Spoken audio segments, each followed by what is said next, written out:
Selamat malam. Salam menyan buat menyaner semua dari seluruh penjuru nagari. Kembali lagi kita di episode 127 Pambukaning Gedong Kencono Gelaring Arjopodo. Wah nih, dari judulnya aja kelihatannya udah seru banget nih.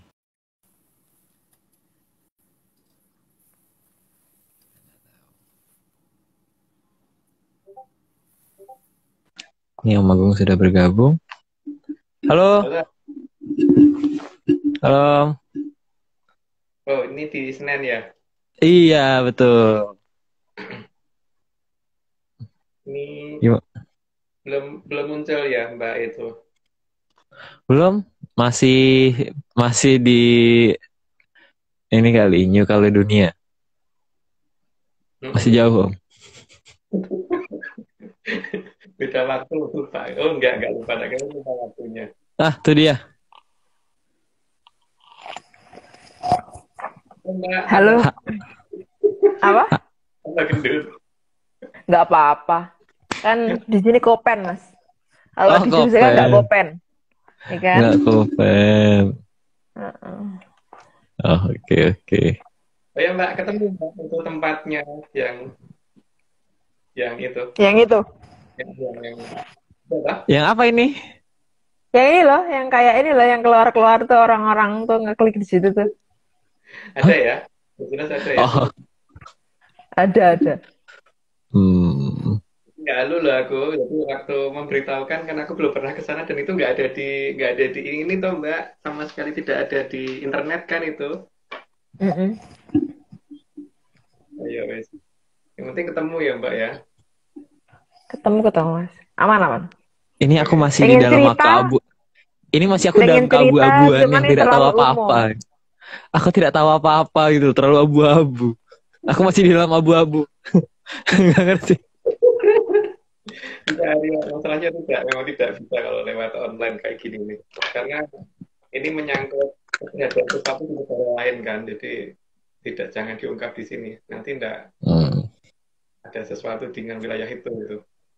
Jadi menyaners, jadi di ini aja kita cuma iseng aja tadi, nggak sengaja kesebut aja tadi ya Mbak ya. Ya, oh. Enggak sih, itu nggak sengaja. Bukan nggak sengaja, pura-pura nggak sengaja. Oh.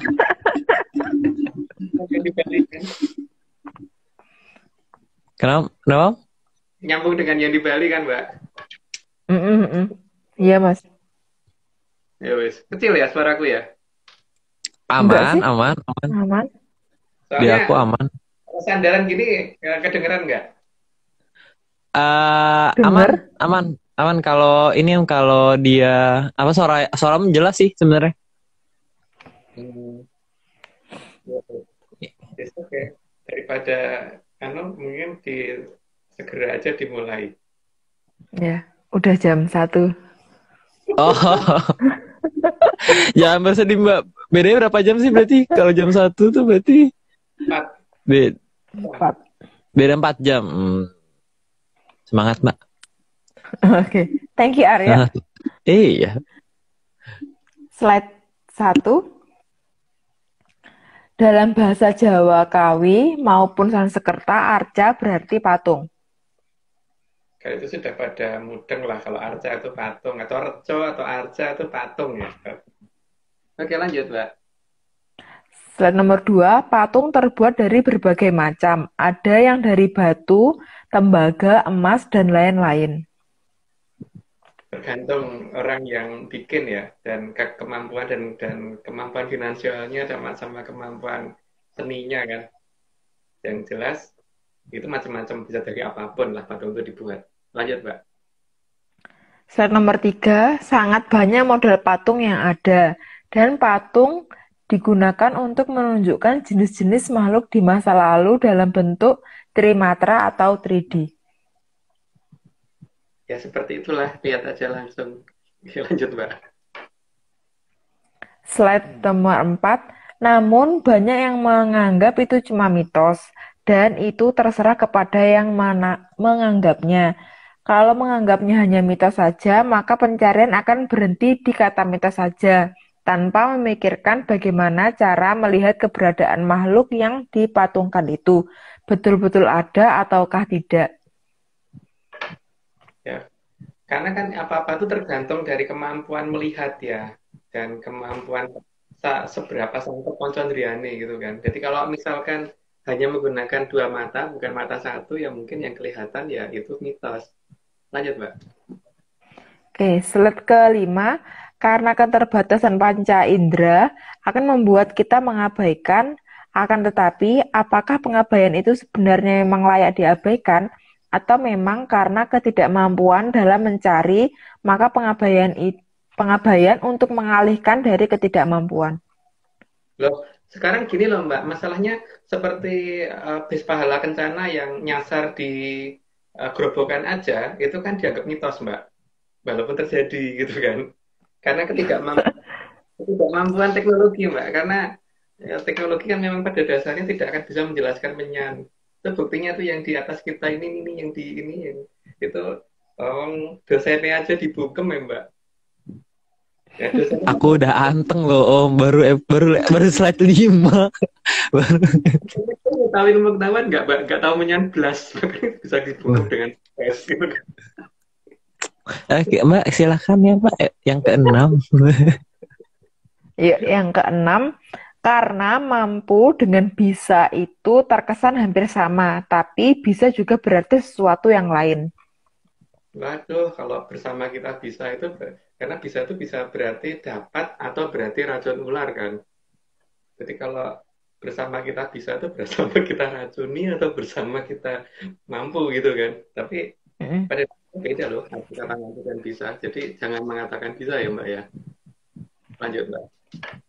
Slide nomor 7, karena bisa juga berarti bisa ular, maka mampu itu sangat berbeda dengan bisa. Maka jangan pernah mengatakan kita bisa, karena itu artinya kita ini racun. Makanya dulu pernah loh ada yang berusaha ngeklaim temuan piramid kita itu Mbak. Terus kemudian ya karena mereka merasa bisa ya sekarang kena bisanya beneran kan. Ya, itu mungkin kata-katanya kami juga bisa, mungkin gitu ya Mas ya?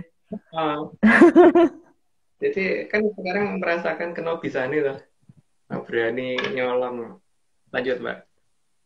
Oke, slide ke-8. Yang aneh, mengapa kata bisa dapat menjadi dua arti. Bisa berarti mampu atau dapat melakukan, tapi bisa juga berarti racun ular. Ya makanya mereka bisa Mbak. Lanjut Mbak. Tergantung bisa mana nih yang dipilih ya. Nomor slide ke-9. Maka mengeluarkan bisa dapat diartikan mengeluarkan kemampuan. Tergantung kita akan mengartikan apa. Tapi kalau ada pernyataan kita bisa, maka juga berarti kita racun ular. Tinggal mana yang kita pilih ya. Tapi kalau kita sih milihnya bukan yang itu, makanya sebaiknya kita ngomong mampu gitu kan, bukan bisa. Lanjut Pak. Oke, slide ke-10. Kalau bisa juga berarti mampu atau dapat melakukan, maka jelas itu justru menunjukkan ketidakmampuan, bukan kemampuan. Entah sejak kapan pertama kali kata bisa menjadi mampu digunakan.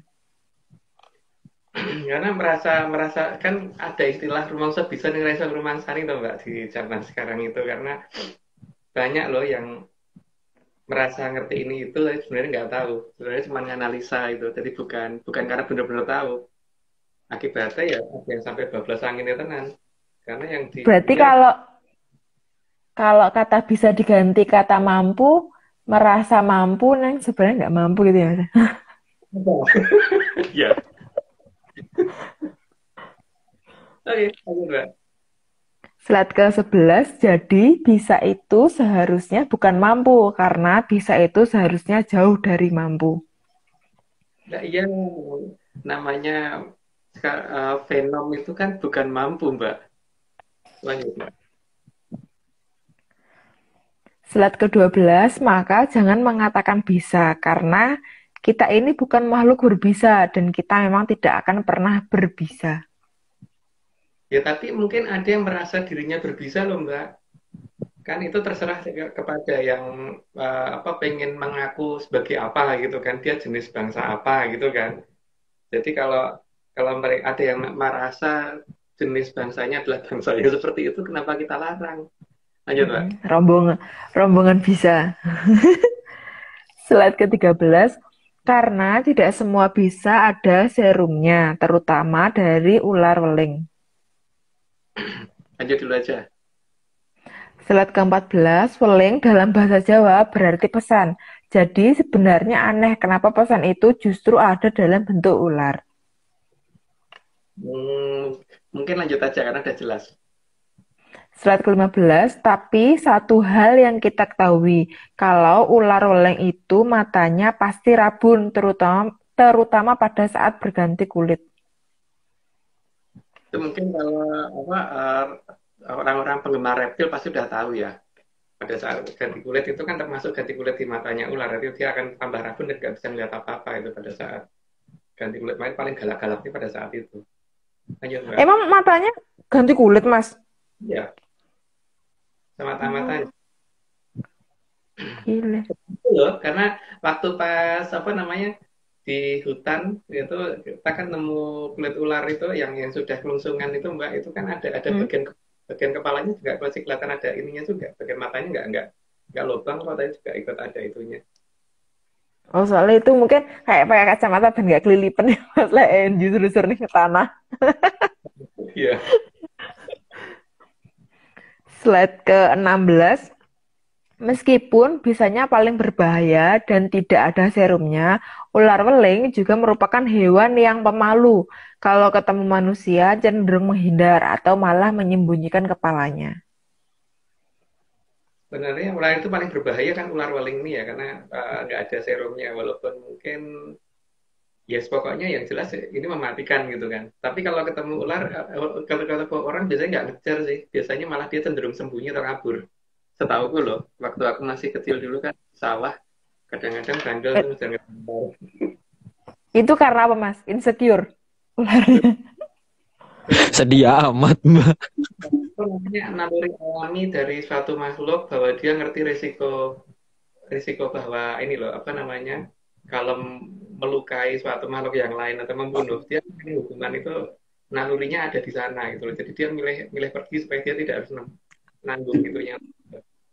Setelah dia jadi seperti itu, jangan jadi seperti itu lagi gitu. Tapi naluri itu dia nggak bisa jelasin, cuman itu kebawa aja sama nalurinya dia.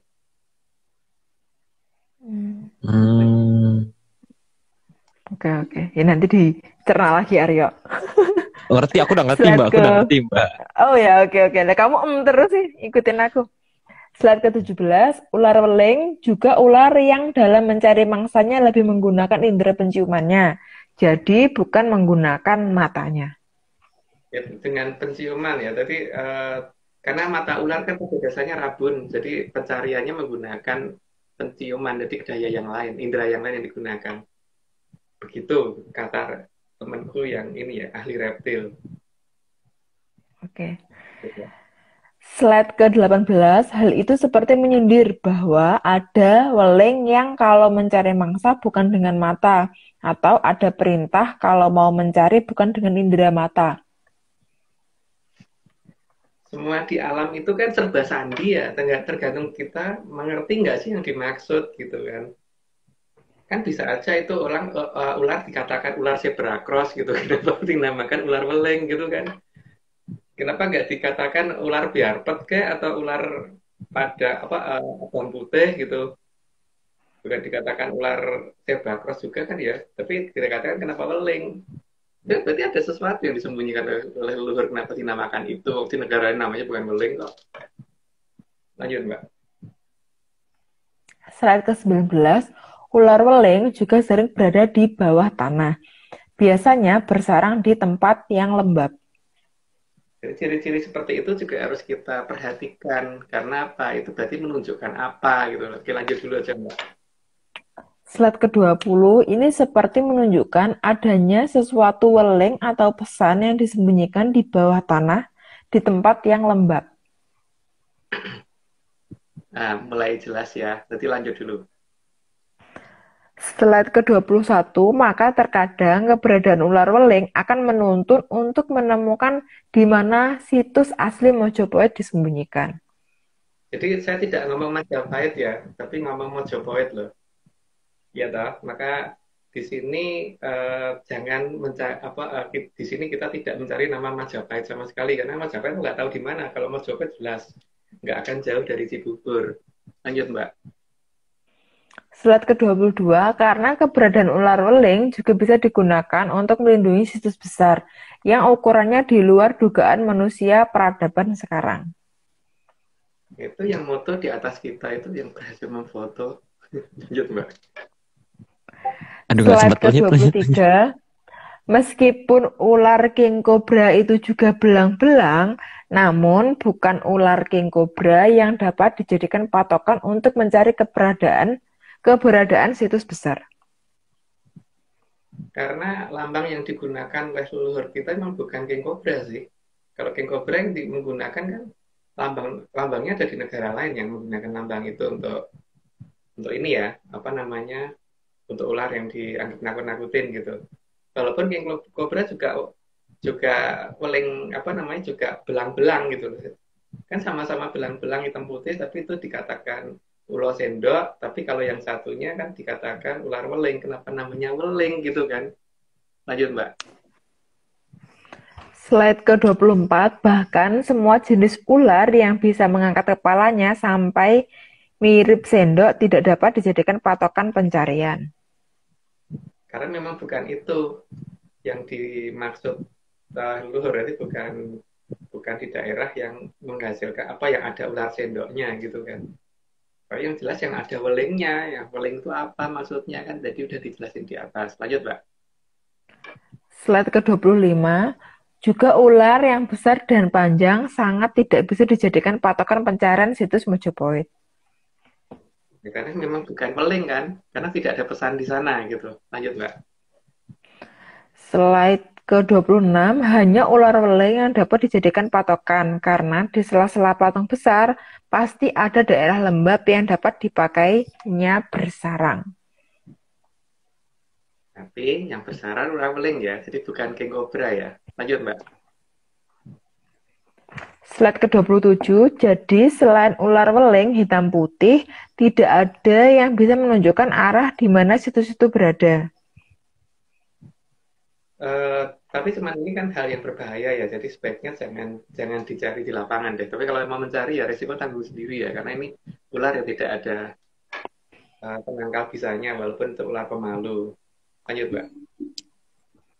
Nggak jadi, Om. Nggak jadi. Kalau Nggak, yang itu Mas, yang kuning putih, kuning putih, kuning hitam. Cincin emas, bukan Mbak. Oh itu Bukan. beda namanya. Bukan weling. Bukan weling, itu beda lagi kasusnya Mbak. Tapi lucunya Om, maksudnya internasional itu mengakui ular weling itu sebagai blue crate. Warnanya padahal warnanya nggak ada biru-birunya. Ya. Internasional warna biru. Lah yang lucu kenapa kok nggak dikatakan ular zebra cross gitu ya? Harus dikatakan ular belang-belang gitu. Yeah, ular zebra gitu. Kan atau jalan zebra cross kan mirip itu kan. Jadi kenapa itu dikatakan ini dan kenapa juga itu apa namanya kenapa harus pakai nama weling gitu loh. Dan jelas-jelas leluhur weling itu artinya kan pesan ya. Jelas-jelas loh artinya pesan, dan itu tidak perlu pakai perumpamaan loh, itu jelas bahasa yang jelas weling itu pesan ya kan. Ini makin bingung. Oke lanjut.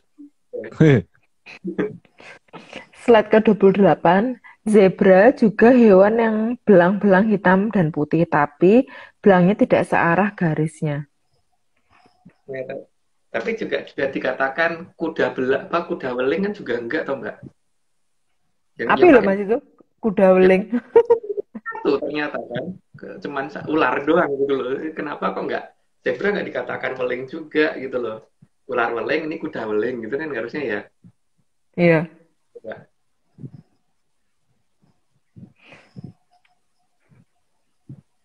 Tapi kayaknya cocoknya itu sih Mas emang. Bukan weling sih. Kurang apa ya? Kayak kurang garang gitu ya nggak sih? Hewannya. Cocok yang ular. Eh, Aku tadi sampai nyari di Brainly, Om. Ada, jadi kalau tahu Brainly itu situs yang tanya jawab itu loh. Artinya weling. Aku pengen nyari. Ah, Nah, artinya pesan. oh pesan. Pesan. Pesan. Pesan. Pesan. Pesan tuh ada dua macam ya, pesan makanan di GoFood. Oh iya betul. Betul. Atau ini apa, ada suatu sandi yang bukan sandi, apa itu namanya, kata-kata yang Hard wasiat kata. Ini ada katanya wasiat, Om, kata lain. kata-kata penting gitu, wasiat. Nah, benar. Nomor berapa ini tadi? 28, Om. Sekarang 29. Oh, 29 sekarang. 28 tadi. Iya, 28. 29 maksudnya sekarang. Oke, Mbak, lanjut. Slide ke-29 malah belangnya zebra justru lebih banyak garis belang yang melengkung dibanding garis belang lurusnya. Ya, belangnya zebra beda ya. Dan ada yang belangnya tabrakan. Itu kalau belangnya ular weling tadi kan belangnya nggak tabrakan ya. Nah, Ya. bentuknya belangnya zebra seperti itu nggak cocok dong kalau dijadikan pembatas namanya tempat menyeberang jalan. Harusnya dikatakan weling gitu, bukan zebra cross, weling cross gitu ya harusnya ya. Bener Mas. Kalau mau tetap pakai nama zebra cross berarti itu Ya, belangnya itu diubah menyerupai yang ini yang asli. Lanjut, Mbak. Slide ke-30, zebra juga berjalan dengan kaki, bukan merambat atau melata. Itu nggak cocok kan kalau dikatakan untuk zebra cross nggak ada kakinya ya, Mbak. Dan itu bentuknya lurus loh, kayak ulo loh malahan. Oke, lanjut, Mbak. Slide ke-31. Karena ada 30, ini disclaimer dulu. Mbak Haryo, monggo disclaimer. Ya. Oke. Ini kemarin ada kiriman lagi. Enggak, kiriman lagi, bukan. Bentar. Oh enggak. Untung ada suara delay-nya. Terima kasih.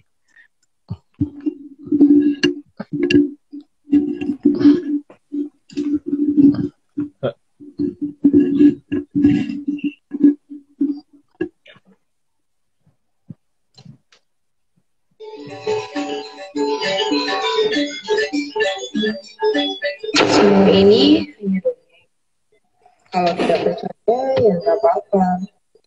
Tapi kalau mau percaya ya. Wah, tapi ini Aryo, suaranya agak hilang gitu loh.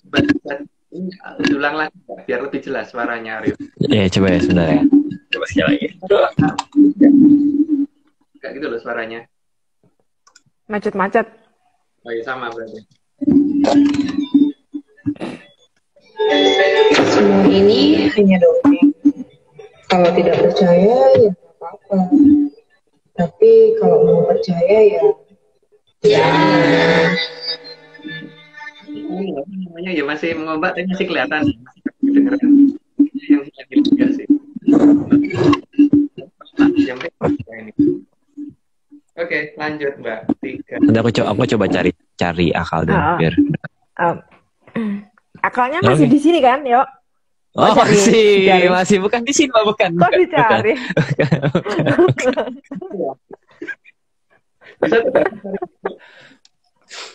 Salah aku mah. Lanjut monggo. Slide ke-31. Zebra secara bentuk mirip dengan kuda, tapi belang-belang.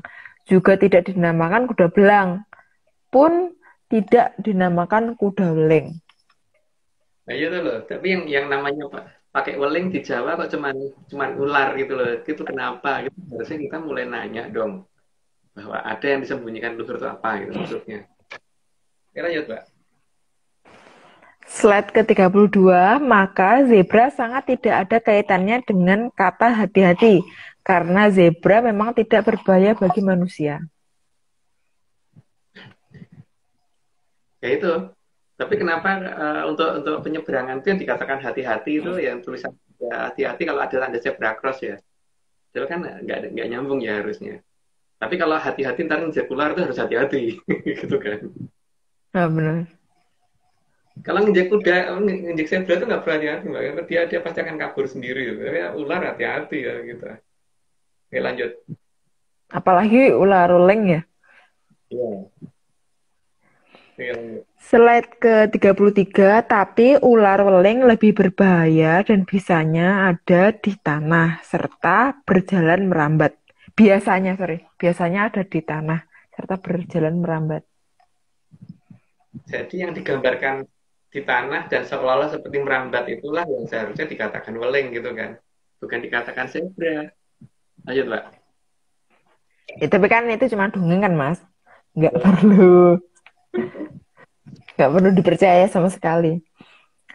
Slide ke-34, maka penamaan tanda tempat orang menyeberang seharusnya bukan zebra cross karena lebih mirip ular weling yang melintang. Dalam negeri dongeng. Jadi kan jelas ya, ini menyeberang dari satu tempat ke tempat lain kan, menyeberang jalan gitu, menyeberang ke satu peradaban ke peradaban lain itu petunjuknya ada di tanda welingnya itu kan. Lanjut mbak. Slide ke-35, sehingga disadari atau tidak, kalau mau menyeberang ke sisi lain jalan harus melalui jalan yang digaris-garis hitam putih. Jadi harus tahu di mana welingnya berada gitu kan, harus tahu pesannya berada di mana, baru kita bisa nyebrang. Tapi kalau tidak ya hanya teori berarti nantinya, gitu. Cuman merasa tahu tapi nggak tahu. Jadi itu tadi merasa bisa, jadi bisa itu malah. Benar mas, karena kebanyakan tuh zebra cross itu tuh nggak dipakai untuk nyebrang kalau di sebuah negara yang lain gitu kan. Tapi kalau yang di sini nih, itu kalau orang nggak nyebrang di zebra cross, gitu tuh mobil nggak mau berhenti mas. Jadi tetap terjang gitu loh. Jadi kalau nggak lewat di zebra cross yang benar, itu tuh berbahaya gitu. Jadi kan kalau yang di negara yang lain itu kan pada nggak pakai zebra cross, berarti kan sebenarnya dia nggak tahu kan. Iya, welingnya di mana gitu kan mbak. Nggak tahu. Makanya lebih berbahaya makanya mbak kan. Bisa salah jalan gitu kan kalau misalnya nggak lewat welingnya itu kan. Ya lanjutlah. Aku merasa bisa tadi kan. Iya. Mungkin malah nggak salah jalan yo, nggak sampai. Jadi baru mau nyebrang udah hilang, ya kan mas? Beda rumah mbak. Mau pulang ke rumah beda rumah aja. Rumah sakit. Slide ke-36. Ini seperti sindiran yang sangat jelas bahwa untuk menyeberang ke peradaban yang asli haruslah melalui weling. Ya tapi welingnya itu harus diketahui di mana dulu gitu, bukan kemudian asal weling aja gitu kan mbak. Weling yang bagaimana itu kita juga harus paham. Makanya di beberapa tempat yang di pinggir pantai terutama yang berhubungan dengan yang dikatakan orang daerahnya mistis banget gitu, itu pasti ular welingnya banyak. Tapi kalau ular weling yang di laut itu ini ya, ekornya itu kan mirip kayak lele itu, terus lidahnya itu kayak kuning gitu biasanya. Itu ada yang kecil, ada yang besar. Biasanya kalau di Pantai Krakal itu bisa sampai kayak mie banyaknya itu. Dan yang paling gede itu kepalanya aja bisa segini itu, panjangnya bisa berapa meter itu. Pokoknya lucu deh mbak. Lanjut aja. Slide ke-37, karena weling yang digunakan untuk menyeberang di Mojopoyo dikenal dengan nama olor. Maka di Jawa mengenal kata lor atau utara. Itu juga dipakai untuk nyeberang ke selatan ya. Makanya kan karena posisi kerajaan utamanya nanti ada di selatan, berarti penyeberangannya dari lor, dari utara gitu kan. Lanjut mbak. Slide ke-38, maka sangat tidak mungkin menyeberang ke peradaban besar tanpa menggunakan olor. Olor itu ada banyak, tapi tidak di setiap tempat. Olor hanya ada di beberapa daerah yang sudah ditentukan. Tapi yang paling ini ya, kalau kalau misalkan walaupun ketemu si olornya itu, tapi kalau misalkan dia bukan orang yang diizinkan nyebrang, ya diembat sama si olor, Mbak, malahan. Makanya hati-hati. Lanjut, Mbak. Makanya kata-kata hati-hati itu pas ya Mas kalau sama itu ularnya. Ya. Dan Cocok. lebarnya juga segitu gitu kan olor, tapi panjangnya lebih panjang, tapi lebarnya sih cocok sih. Gitu. Lanjut, Mbak. Slide ke-39, dan kalau menyeberang di atas olor, akan aman kalau mentaati aturan yang sudah pernah digariskan oleh Mojopahit. Yang jelas kan kalau zaman dulu itu kereta dan sebagainya itu tak diletakkan di atasnya olor itu dulu, baru kemudian kan ditarik ke selatan. Kalau dulu kan gitu ya. Kalau zaman Bapak Pelaret dulu juga gitu kan, menggunakan mobil Fiat yang sekarang ada di museumnya beliau itu kan gitu juga, menggunakan olor juga. Nah, itu mungkin kapan-kapan kalau sempat kita coba, Mbak Aryo juga. Tapi kalau Baru mau Ini ngomong Mas, aku nggak diajak. Baru Nah, ngomong. kalau di Mas, atas, Apa? apa namanya, ada yang takut. Oh, enggak. Tenang. Aman. Aman sentosa. Kenapa? Mbak? Mas, apa namanya? Itu kan ada apa komentar ada beranglor sama berangkidul itu kan aku juga sering tuh dengerin kata-kata itu termasuk salah satu yang dimaksud itu bukan sih Mas atau beda lagi Iya, emang beranglor beranglor berangkidul. itu berarti kan ada daerah yang di utara sama di selatan yang belum pernah kita lihat, toh, Mbak, di seberang sana itu loh. Makanya kan ya lagu kebangsaan kita aja kan di sanalah aku berdiri, Mbak, bukan di sinilah aku berdiri gitu kan. Kalau Mbak benar sekarang ngomong di sanalah aku berdiri lagi di negara nih Wong Liya. Kata aku kan ini di negara aku sendiri, tapi aku ngomongin di sanalah aku berdiri gitu loh. Iya. Kan aku di negaranya itu Mahesa Suro. Aman. Mbak, belum, Mbak. Yuk, 40. Kayak Slide 40. ke-40. Jadi jangan pernah menyeberang tidak pada tempatnya atau menyeberang ke peradaban besar tanpa menggunakan olor. Ya sekarang ngelihat aja tuh belum tentu bisa kan, Mbak. Terus kemudian nekat nyebrang. Lah nyebrangnya itu nyebrang nandi gitu kan. Tapi kalau yang paling gampang kelihatan kan ada peradaban besar yang paling kelihatan yang di selatan. Karena apa? Jelas lautnya di atas daratan. Jelas banget itu. Kita lihat bisa menggunakan teropong dan sebagainya kan bisa diukur tuh berapa derajat ketinggian di laut selatan itu. Nah, kalau di situ mau nyebrang dengan dengan gagah-gagahan, dengan Remongso Biso tadi, Mbak, ya bahaya kalau di sana. Nah, itu jangan diikuti kalau seperti itu ya. Lanjut, Mbak. Sama ini Mas, kalau kapan hari teman yang di Bali itu nyoba ekspedisi yang di laut itu, dia merasa naik waktu ke arah ke selatan, yang naik itu loh Mas, yang jeep atau apa itu, pokoknya yang jet ski atau apa itu kan merasa kayak gedel gitu kan, kayak naik terusan gitu kan. Kalau yang di sini itu apa apa ini ombak ombak nggak ada ombak kayak gitu loh Mas, kayak cuman kayak danau gitu loh kesannya lautnya itu Nah, ya, aneh loh Mas. tinggal di sini sama-sama menghadap ke laut yang luas juga kan. Tapi karena Hmm. laut Mbak bisa lihat kok pakai ini kan posisinya kalau diukur kan nanti ada di bawah. Bukan seperti laut selatan kita ada di atas. Itu menunjukkan apa sih? Itu menunjukkan bahwa kenapa ombak itu sebenarnya bukan karena cerita teori yang macam-macam, memang lautnya lebih tinggi daripada daratan. Itu kalau Iya. dunia itu madep ke ini kan ya Om, ke Pasifik ya Om. Samudra Pasifik ya? Iya nggak sih? Di timur Ada di kan? samudra, ada di samudra Pasifik, bukan menghadap sih, ya nggak sih? Dia memang dikelilingi lautan, tapi laut lepas yang besar itu juga ada. Tapi di sana menunjukkan bahwa gelombang itu kecil gitu loh, Aryo. Sudah dilihat sama Mbak Vicky di sana bahwa itu lautnya memang nggak setinggi di daratan, nggak setinggi yang laut selatan. Laut selatan kan waktu kita ukur kan, kalau kita ukur berdasarkan garis horizontal ke bawah, berdasar yang batu, bandul batu itu kan di atas 90 derajat kan. Waktu dari pantai itu loh, Aryo. Iya. walaupun kita ukur masih di atas 90 derajat kan. Tapi kalau di kalian enggak, arahnya ke bawah. Gitu kan. Silahkan ada yang ditutupi di Laut Selatan kan. Cuman karena teorinya terlalu banyak yang digunakan, akhirnya malah teori itu menutupi hal yang sebenarnya ada apa di sana gitu kan. Tadi itu yang dia kata-kata di awal karena udah percaya mitos. Ya udah Iya. berhenti aja di mitos. Nah itu, nah, karena ilmu pengetahuan itu membuat apa namanya, membuat hilangnya teknologi menyan gitu kan. Iya enggak? Iya. Dan sebenarnya kalau ada teknologi menyan itu memang tidak bisa dikalahkan dengan teknologi apapun itu akan susah gitu loh, karena memang tidak terdeteksi kan itu. Deteksinya lain gitu loh. Ya lanjut, Mbak. Sama ini Mas. Ini sambil laptopku tadi agak trouble. Intermezzo dulu. Sama ini Mas, kemarin kan waktu pameran itu kan sempat mamerin pusaka kan.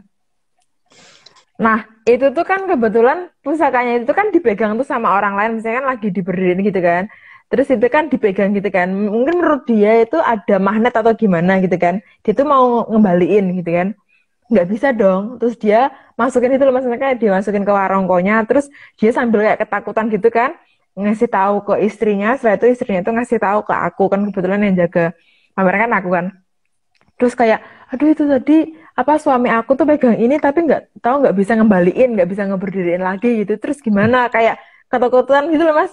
Terus aku, loh kenapa gitu kan? Terus aku ambilin, oh ternyata dia itu tuh megang. Terus dia mungkin merasa, ini mungkin gampang gitu kan untuk berdiriinnya, ternyata nggak bisa. Terus oh ternyata tetap nggak bisa dikalahin, tetap menyan nomor 1 ya. Di dunia ternyata menyan masih menang ya. Terus berarti anehnya lagi tuh gini Mas, kan ada part yang aku tuh pameran tapi pusakaku ketinggalan gitu kan, mestinya nggak kebawa karena udah bawa barang kebanyakan gitu kan. Terus aku tuh mikirnya udahlah nggak apa, 1 hari aja nggak bawa gitu kan. Ternyata tiba-tiba sore diajak meeting dong. Dan aku kan mikirnya kalau meeting sama orang-orang bule kan ya nggak mungkin ngomongin hal-hal yang mistis gitu kan. Tahu dong meetingnya malah ngomongin keris ya nggak? Aneh loh. Malah ngomongin keris yang flashback gitu loh, kayak kemarin tuh gini malah terus jadi itu pada ngomongin, oh kalau di negaraku tuh gini, di negaraku tuh ini, Mas sharing gitu Mas.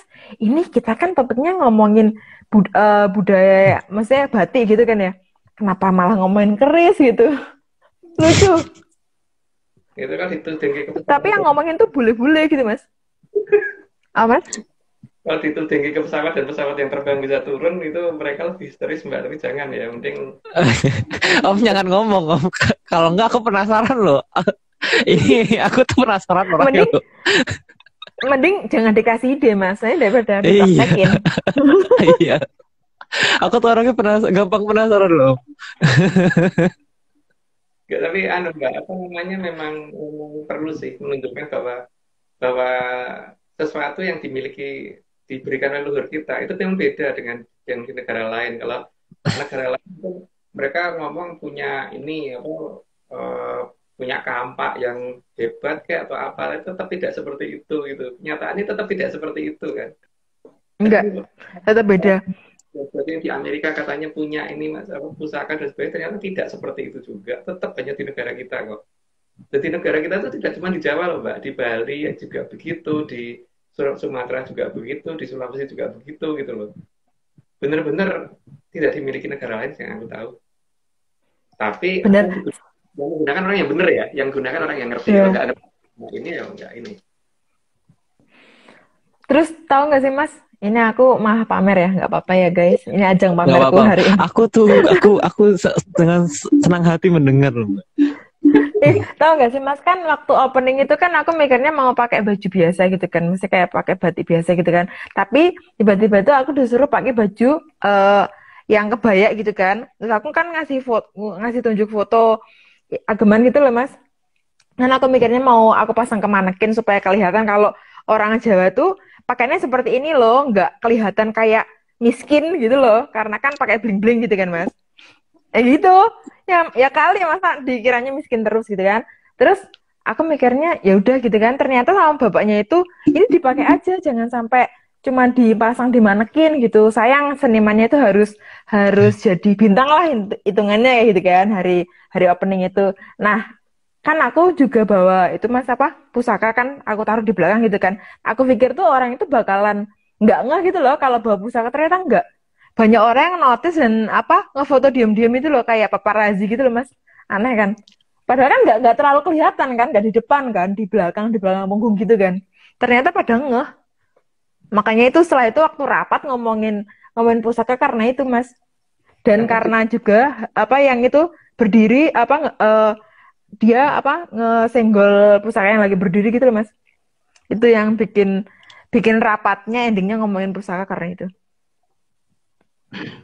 Ya, yang jelas kan gini Mbak ya, memang di Jawa kan seharusnya kalau pakai pakaian adat itu harusnya lengkap ya. Lengkap itu artinya kalau perempuan ya bawa patron, kalau laki-laki ya bawa keris gitu kan. Kalau kurang itu ya kurang itu nggak lengkap gitu kan. Karena kelengkapannya ada sampai di situ dan itu pun masih ada nanti kapan pakai pusaka yang ladrang, yang gayaman itu beda-beda lagi. Tapi kalau untuk acara seperti itu sebaiknya pakai yang ladrang sih, bukan yang gayaman. Cuman masalahnya pakemnya untuk patron itu kan beda dengan keris ya. Tapi masalahnya kan zaman sekarang sangat susah kan. Ternyata nyari nyari rangkane patron yang benar ngalami tas sekarang. Bener, bener sah. Sama ini tau gak sih Yok? Ini aku cerita ke Aryo ya mas. Tau gak sih Kenapa kapan hari Mbak? itu kan Yok? Kan pusaka aku kan aku taruh di koper kan ya. Terus itu Iya. tuh patah Yok warongkonya. Terus aku kan mikirnya, aduh besok nggak bisa Ah, tampil dong. Ini pusakanya hmm, nggak bisa diberdiriin gitu kan. Karena kan patah mm-mm. kan.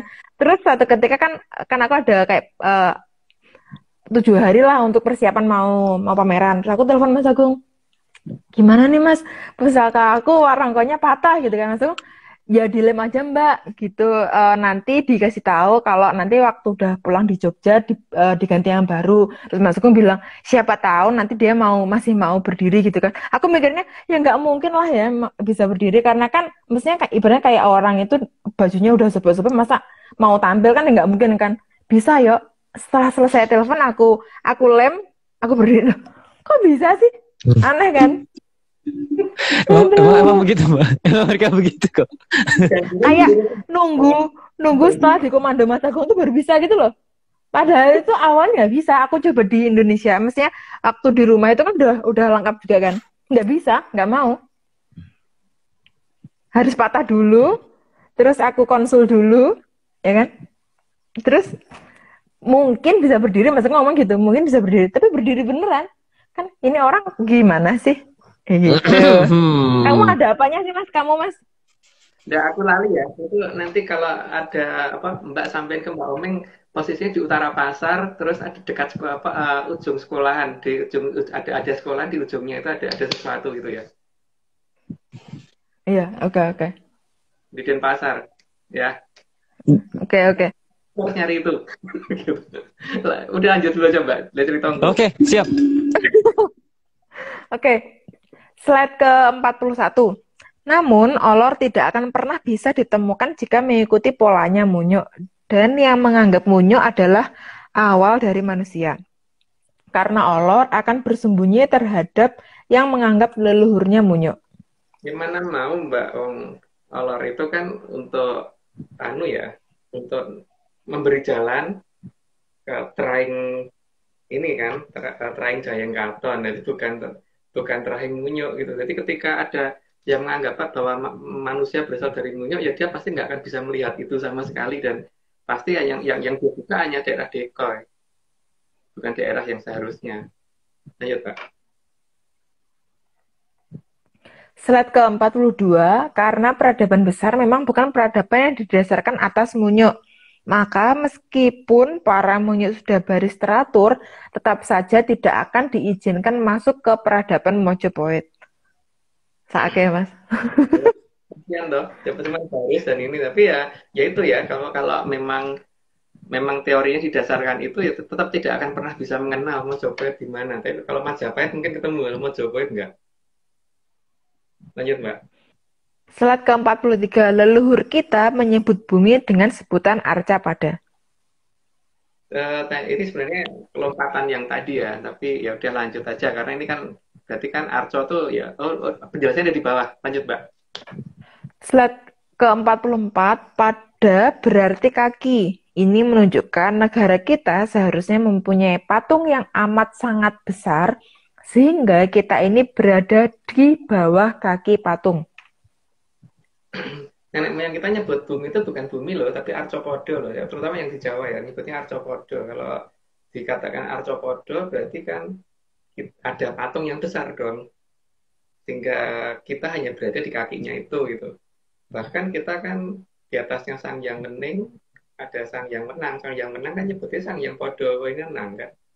Yang mengatur apa-apa hanya dengan kaki. Lanjut, Mbak. Slide ke-45, karena kaki dari Arcapada itu sangat tinggi, maka akan terlihat seperti pilar-pilar yang menjulang tinggi.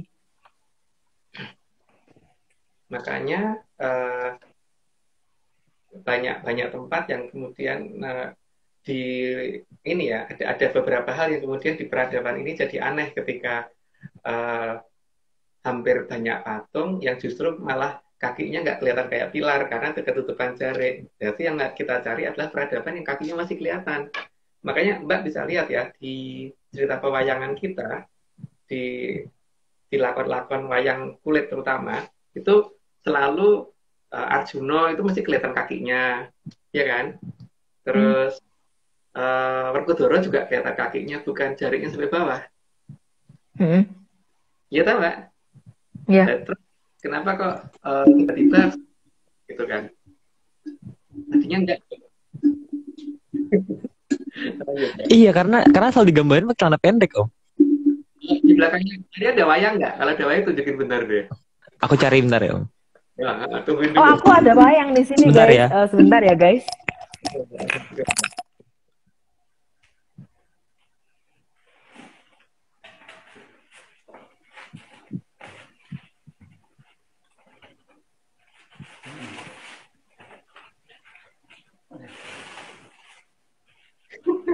Ini lagi pada nyari ya.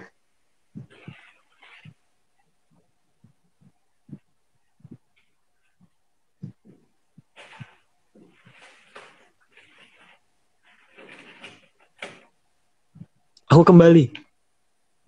Oke, kelihatan nggak kakinya Aryo? Aku juga ada, guys. Ada kaki. Karena bukan punya aku. Nyangkut. Nih. Masih warnain ya, Aryo? Kenapa? Masih ganti warna. Ada kakinya kan? Yang jelas. Iya, ada. Nah, jadi kan patung yang digunakan seharusnya kan kalau menggunakan adonan itu kakinya harusnya kelihatan ya. Dulu ada yang putri nggak Aryo? Putri. Aku ada. Aku putran ada. Tetap kelihatan kakinya kan? Ini kelihatan, Mas. Iya. Kenapa warnanya biru ya, guys? Aku tahu, guys. Kenapa pas, guys? Oh. Jangan gitu dong, Mbak. Oke, lanjut. Lanjut dulu, Mbak. Nanti ya. Udah selesai nih pamer ini. Udah ceritanya udah. Nanti digunain lagi. Kalau ingat. Oke. Tahu nggak sih, Mas, sama ini loh yang aku ambil tuh cuma bisa 3 yang aku ambil. Sangat jelas ya, guys. Oke. Untuk aku sendiri. Slide ke berapa, Mas? 47. 47. Belum sih? 46. 46. Slide ke-46, maka tidak salah kalau dikatakan ada pilar Hercules di negeri ini di waktu dulu. Karena itu sebutan dari negara lain ya. Kalau sebutan dari negara kita sih bukan pilar Hercules, kita nyebutnya Arcopodo ya. Kalau mereka karena nggak ngerti, karena lihat dari kejauhan yang kelihatan kan cuma kaki yang sangat tinggi gitu kan. Jadi kayak pilar. Lanjut, Mbak. Slide ke-47, maka seharusnya ukuran patung yang ada di negara kita ini bukan ukuran meter, tapi kilometer. Nah, cuman bagaimana kita memahami ada patung itu di mana dan Dan sekarang masih ada yang berdiri apa enggak, atau sudah ditidurkan, atau ditengkurapkan, atau bagaimanain, lah itu yang harus kita cari. Lanjut, Mbak. Patung Garuda Yakso juga masih ada kakinya. Baru Iya, sadar. itu maniknya dan sebagainya masih kelihatan yang di Gilimanuk itu kan, Aryo. Iya.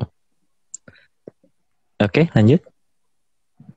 Lanjut, Mbak. Slide ke-48, jadi ukuran patung jangan diukur berdasarkan logika yang berdasarkan munyuk, karena itu tidak akan pernah sampai.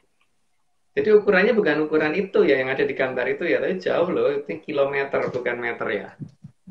Lanjut, Mbak. Slide ke-49, di mana patung-patung tersebut disembunyikan, maka seharusnya mulai diamati. Karena gede banget, jadi harusnya kelihatan. Ya, akan jelas lah. Lanjut, Mbak. Slide ke-50, karena tidak semua patung berada di peradaban Mojopahit yang saat ini tidak bisa kita lihat. Nah, jadi kalau yang di sana sih masih pada berdiri, tapi yang di wilayah kita pasti tidak didirikan, pasti ditidurkan atau gimana kan gitu. Lanjut, Mbak. Slide ke-51, karena pasti ada patung besar yang disembunyikan di peradaban kita. Peradaban kita ini, dan ukurannya pasti fantastis sekali. Jadi ukurannya bukan meter ya. Bukan meter. Tapi kilometer. Lanjut, Mbak. Kilomenyan per meter. Slide ke-52, kalau patung tadi ditidurkan pada posisi terlentang dan ditimbun, maka konturnya akan terlihat seperti pegunungan yang dari jauh terlihat seperti orang tidur. Mbak, tadi kan ada dua wayang tuh. Wayang yang, coba sekarang wayang yang cewek dulu, Mbak. Diposisikan tidur menghadap ke atas gitu, Mbak. Nah, kepalanya nggak kelihatan, Mbak. Sorry. Jadi gini guys. Nah, gitu. Tangannya. Kalau ada pegunungan kelihatan seperti itu, ya berarti harusnya mulai curiga ya bahwa ini bukan pegunungan biasa. Bentuknya seperti itu, mirip orang tidur, ya harusnya sudah mulai curiga gitu bahwa ini kemungkinan besar patung yang ditidurkan. Oke, lanjut, Mbak. Iya, aku kayaknya nemu yang kayak gini, Mas. Di dekat Wisma ada nih. Ada. Yang bentuknya gitu. Bu Iwa kan? Iya. Tempatnya Oke, lanjut. Slide ke-53, tapi tidak akan ada patung yang bentuknya kaku, sekaku pada gambar ini. Ya karena ada nilai seninya kan pasti, jadi tidak mungkin dibikin tuh seperti gambar orang ketakutan itu ya nggak mungkin. Atau seperti orang pingsan itu juga enggak, jadi ya tidak akan seperti itu. Jadi pasti ada nilai ininya, artistiknya. Kalau patung digambarkan seperti orang yang lagi kejang gitu kan juga nggak menarik kan. Lanjut, Kak. Apalagi kalau orang lagi gini. Itu namanya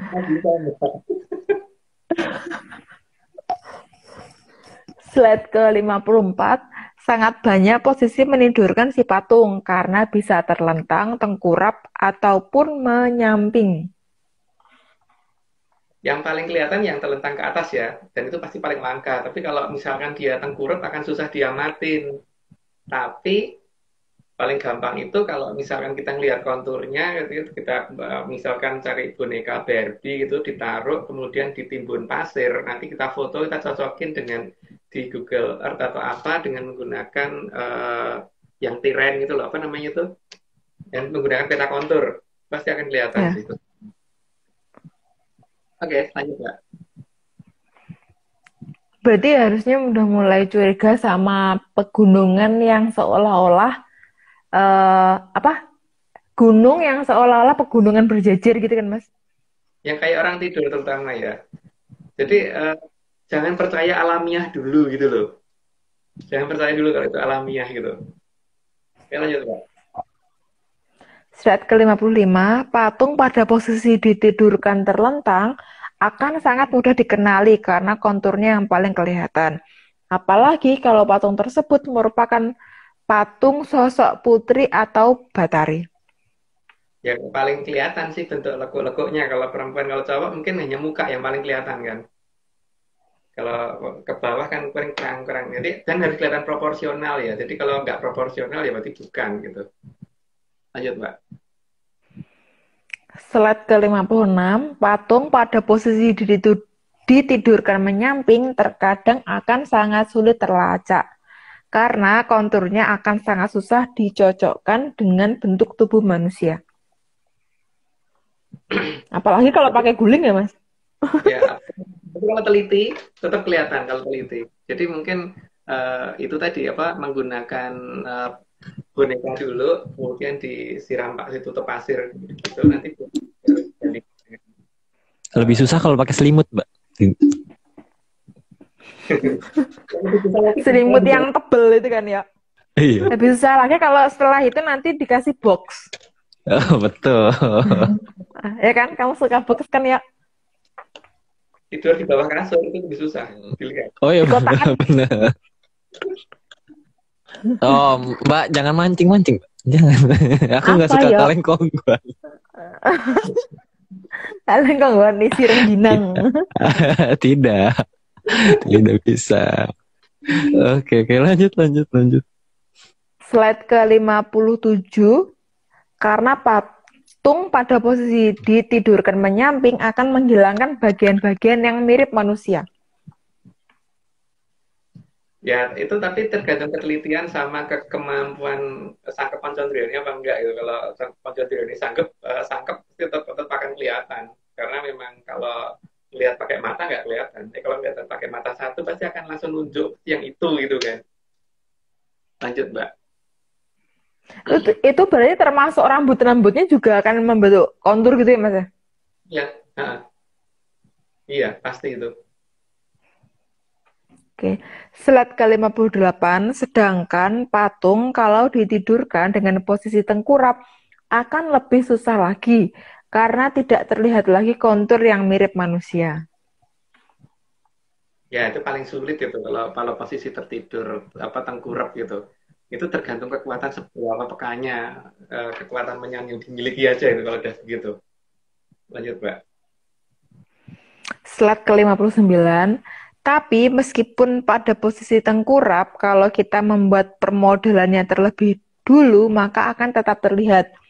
Tinggal kita bandingkan dengan kenyataan yang ada di lapangan dan dicocokkan antara citra gambar dari Google Earth dengan citra gambar yang sama dalam mode kontur, juga dengan menggunakan aplikasi pengolah gambar semacam Photoshop untuk mengukur asli tidaknya kalau itu adalah patung yang disembunyikan.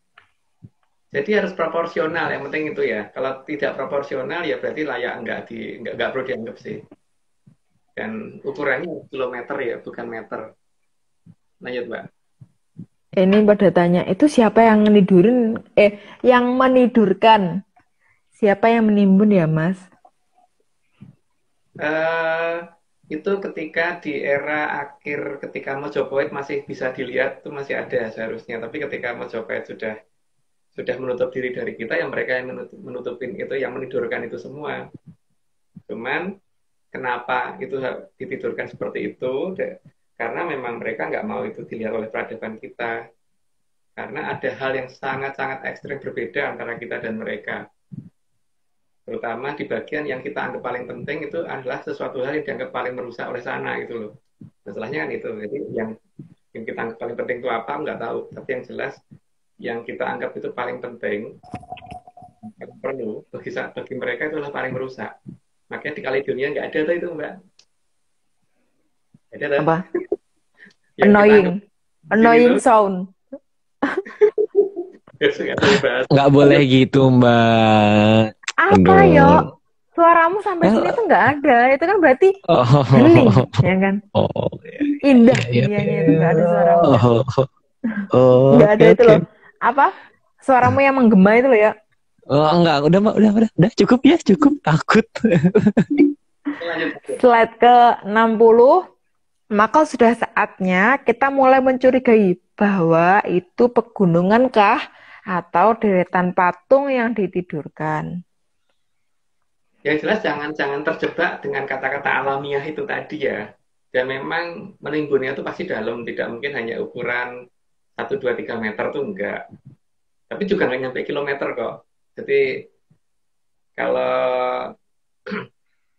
kalau di Lelakon itu kan berdasarkan geolistrik sekitar 30 meter ya. Berdasarkan data geolistrik loh, kalau yang di Lelakon, Bandung. Jadi kita harus melihat bahwa bangunan kita itu tidak ukurannya tidak seperti yang kita duga gitu loh. Jadi kalau kita melihat tinggi bangunan masih sekitar di bawah 100 meter, apa masih di bawah 300 meter kayaknya bukan itu loh seharusnya. Ya lanjut Mbak. Tapi mungkin orang kalau mau nyoba penelitian kayak gitu, terus nemuin ternyata tempat patung yang ditidurkan itu ada di bawah rumahnya, salah satunya mungkin malah diam aja mungkin Mas, karena kan nanti aku hidup di mana nih kalau sampai dibongkar, mungkin gitu loh Mas. Ya memang. Oh ya ini udah 60 ya, 60 berarti Aryo disclaimer lagi sekali. Ini yang dari Kaledonia sekarang.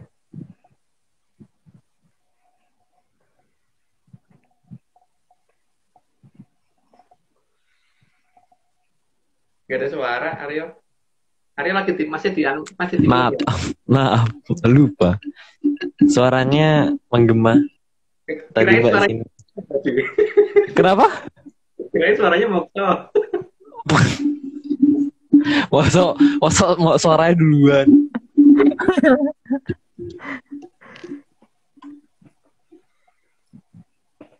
Semua ini hanya dongeng. Kalau nggak percaya ya nggak apa-apa. Kalau mau percaya ya ojo percaya.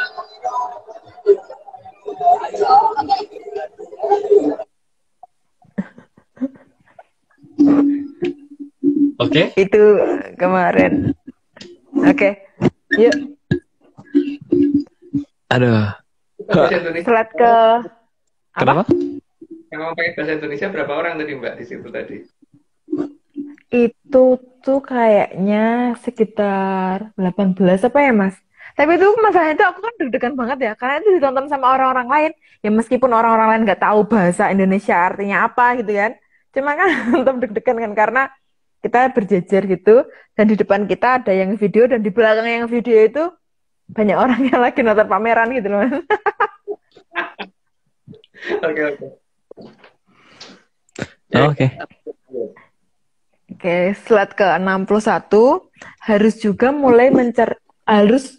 mulai dicermati bahwa pegunungan yang ada di sekitar kita itu alami atau tidak alami, dan apakah benar yang alamiah itu ada. Itu masih bertanyakan ya sebaiknya ya, apakah betul alamiah itu ada gitu loh. Karena kalau alamiah itu benar-benar ada, maka beberapa hal yang ada di Jongkok yang berhubungan dengan gunung berapi itu seharusnya ya tidak mungkin terjadi kan. Karena alamiah itu nggak bisa diperhitungkan. Apalagi kalau memperhitungkannya dalam waktu jutaan tahun gitu loh. Atau apa yang nggak jutaan tahun, anggap aja ribuan tahun yang lalu gitu, atau ratusan tahun yang lalu. Sudah bisa diperhitungkan, yang berarti itu nggak alamiah dong. Itu berarti sudah di-set. Lanjut Mbak. Slide ke-62, karena saat ini mungkin hanya akan terlihat sebagai pegunungan saja. Tapi apakah itu benar-benar gunung atau menyembunyikan sesuatu, itu yang harus kita cari. Yang harus diketahui bahwa bangunan yang disembunyikan bukan hanya patung ya. Ada yang lain juga gitu. Jadi tentu saja patung itu ada, tapi tidak seluruhnya berbentuk patung gitu kan. Jadi ada bangunan lain yang bukan patung itu juga harus dicari.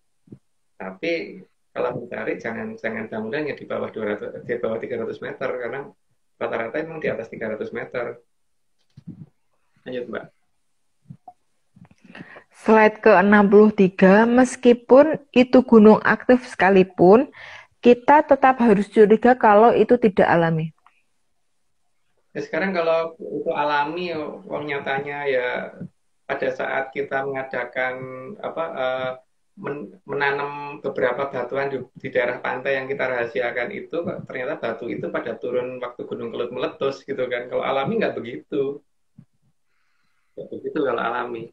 Kalau alami itu tidak ada hubungan antara pasir pantai dengan yang keluar dari gunung gitu loh. Lanjut, Mbak. Mungkin mereka setelah itu berteman mas, kayaknya ada hubungannya. Slide ke-64, karena penggambaran dengan ular weling tadi supaya kita mencari jangan hanya yang terlihat di depan mata, tapi juga yang ada di bawah tanah. Kan ular weling tadi kan dalam mencari mangsa itu tidak menggunakan mata yang utama ya, menggunakan indera yang lain. Maka seharusnya kita juga menggunakan indera yang lain bukan menggunakan mata kita. Lanjut, Mbak. Slide ke-65, karena setiap patung yang besar seharusnya dibuat dari logam. Sehingga sangat mudah dilacak berdasarkan tinggalan efek elektrostatis dan efek volta yang ditimbulkannya. Elektrostatik itu terjadi kalau ini ya, apa namanya, ya, mesti ada perbedaan muatan antara logam dan di daerah sekitarnya itu, sehingga itu bisa diukur kan. Kalau efek volta juga demikian kan, jadi ada logam dan ada benda lain itu mempunyai, kalau di dalam kimia itu mempunyai E0 yang berbeda kan, potensial standar yang berbeda, sehingga akan ada aliran elektron. Ini bisa diukur sih sebenarnya. Lanjut, Mbak. Mas, tanya dulu mas, kalau misal nih patung itu terbuat dari suatu jenis logam gitu kan, apakah tanah yang untuk ngurukin si patung itu tadi itu akan berubah juga? Misal tanahnya itu, kalau tanah liat kan warnanya coklat gitu kan, nanti dia bisa berubah jadi kayak warna-warna tembaga gitu, atau warna ke arah ke emas gitu, bisa nggak mas, atau enggak? Cenderungannya sih nggak begitu sih Mbak, karena itu biasanya materialnya tuh sangat tahan korosif tuh yang dipakai. Tapi efek elektrostatiknya pasti akan terasa di atasnya sih Mbak. Minimal jadi kita kayak gampang merinding gitu kan. Seperti itu namanya kayak kain sutra sama penggaris plastik kalau digesek terus kemudian kita dekatkan penggaris dengan rambut kita gesekin gitu pakai plastik. Penggaris itu kita tempelin ke tangan kena merinding gitu kan. Nah, efek printing itu karena itu sifatnya gelombangnya diskret, maka akan sering terjadi dan orang akan menganggap tempat itu angker, tau Mbak. Satu pelacakan paling gampang kan itu tadi jangan dengan mata, justru menggunakan kayak tadi itu, yang kalau daerah merindingnya luas berarti daerah itu ini kan daerah luasannya kemudian harus kita cek, cocokin dengan konturnya tuh kira-kira kalau kita punya boneka kita tidurkan telentang, tidurkan ke samping atau gantung tengkurap yang cocok mana sih kalau kita lihat dari konturnya tadi. Asal jangan berpikir alamiah dulu. Kalau berpikir alamiah nggak akan mikir sampai ke sana. Yang ada ya udah diabaikan gitu kan. Atau malah mikirnya itu sekumpulan kunti yang lagi nongkrong. Iya, kan kebanyakan begitu, jaga tempatnya angker. Tanpa pernah berpikir bahwa di bawahnya ada apa gitu kan. Apa sih? Apakah itu karena ada makhluk halusnya atau memang ada kekuatan elektrostatik di sana gitu? Iya, benar-benar. Sama sih, mas tau nggak sih di sini itu kan tempat tinggalnya itu kan deket sama hutan-hutan gitu kan. Tapi di sini tuh nggak ada budaya kayak, nanti tuh di pohon itu ada kuntinya gede, ada genderuwonya apa, itu nggak ada mas. Jadi orang di sini hidup bersebelahan sama hutan-hutan yang luas tuh santai gitu mas. Itu karena doktrin ya mas. Ya, ada hal yang salah di negara kita atau di negara sana gitu kan. Tapi yang jelas hal ini bisa menutup logika kita itu yang mengakibatkan bahwa ketika mak printing itu mikirnya bukan ada sesuatu yang harus kita curigai tapi langsung kabur gitu kan, karena dianggap ada makhluk halus. Gitu Mbak. Dikecoh terus sih mas berarti. Iya, pinter soalnya mereka juga menyikapinya juga sangat pinter sih. Dan mereka menghitung semua hal, semua aspek sudah diperhitungkan supaya kita nggak curiga gitu kan. Dan dekoy aja lah yang kelihatan gitu loh. Oke, Lagian Mbak, lanjut. orang digini aja percaya gitu kan, Mas. Mm-mm. Lah saya pengen nyusul deh Mbak. Oke, apa? Enggak. Mau nyusul? Kalau nyusul nanti aku Karena tutup pintunya yuk. ya kok gitu Mbak. Set ke-66, 66. sehingga alat seperti ini bisa digunakan untuk mengukur beda potensial antar daerah untuk melacak keberadaan logam. Namun, di sini menyan juga sangat berfungsi untuk membuat agar lelembut di sana tidak menutupi. Jadi, menyan tetaplah sangat diperlukan di lapangan. Jadi alat ukur yang digunakan, yang menggunakan versi teknologi itu masih bisa dikacaukan dengan menggunakan menyan ya. Karena apa? Kalau jarumnya dipegang sama Mbak Putih terus digeser ke arah yang lain kan, dia tetap aja nggak terdeteksi kan. Begitu juga Ya, yang digital. Kan dia bisa nyuruh Banaspati untuk nyalain lampu yang nggak boleh nyala gitu kan, yang harusnya nggak nyala, atau matiin sesuatu yang harusnya nyala gitu. Jadi tetap aja kalau kalau kurang menyan tetap nggak bisa. Lanjut, Mbak. kurang menyan. Kayak kurang obat ya Mas ya kalau kurang menyan. Yo, Slide ke... Sekarang tuh kata-kata menyan tuh gampang gitu loh didengerin sama telinga. Kalau dulu kan kayak horor gimana gitu kan. Menyan tuh kayak gampang lah masuk ke telinga. Slide ke 67. Karena setiap perbedaan jenis logam akan mengandung ukuran voltase yang berbeda. Sehingga memang bisa diukur perbedaannya meski tanpa injeksi arus ke dalam bumi. kalau menginjeksi ke dalam bumi itu kan berarti sistem pengujian dengan menggunakan geolistrik ya. Itu kan menginjeksi arus terus kita ukur beda potensialnya. Tapi ada cara lain, tapi kita tidak bisa share di sini ya untuk dengan menggunakan alat yang sangat sederhana untuk mencari posisi itu gitu. Karena kita pelit. Ya, karena kita, Mbak, kalau kita share nanti ada orang yang ngeklaim dan nanti kalau sudah ada korban kita disalahin karena ini masalahnya ada link di sana kan, Benar-benar. nggak bisa sembarangan, Mbak.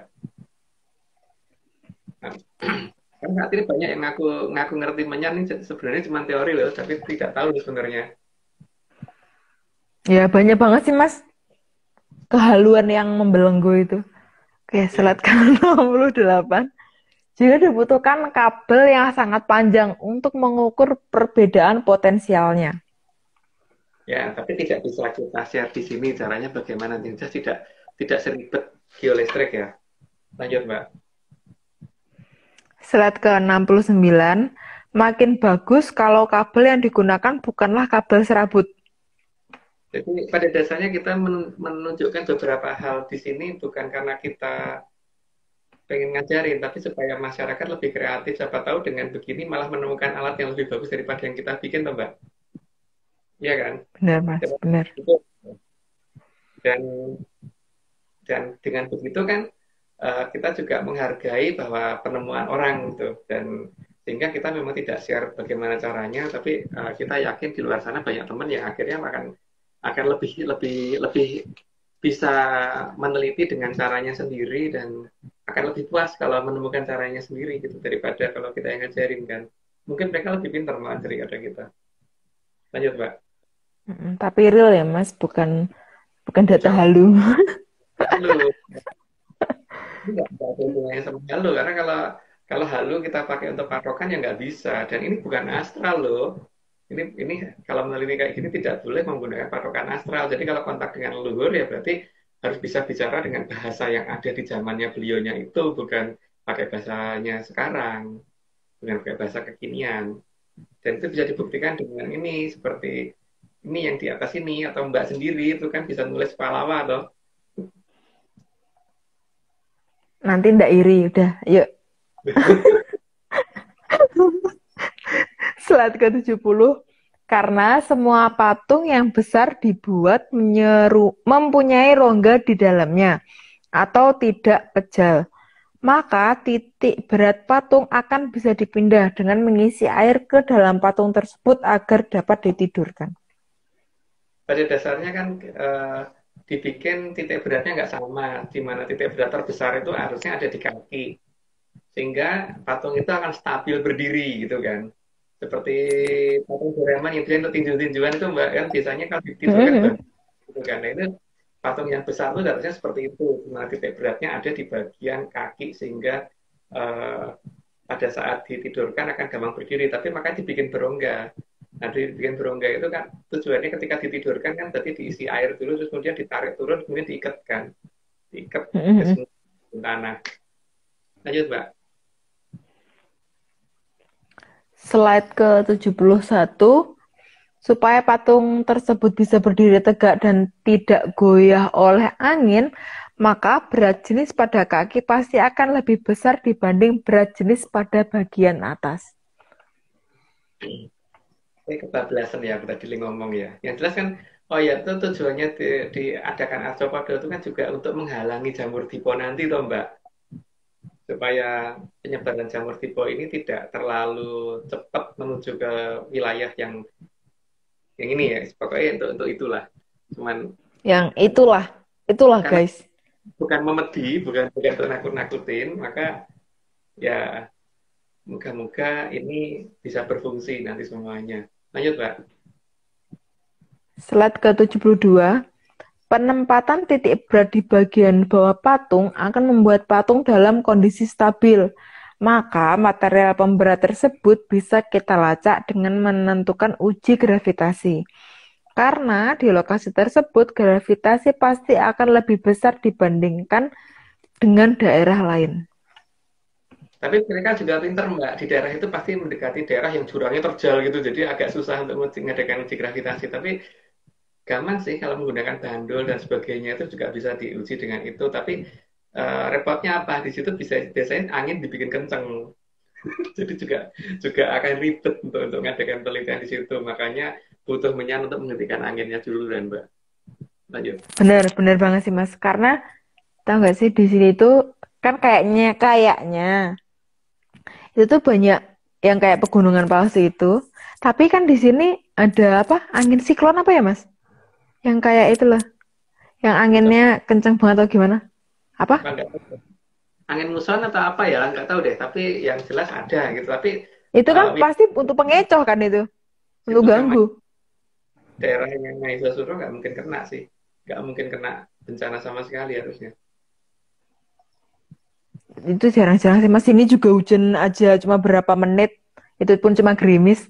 Nggak sampai kayak kalau telat larungan.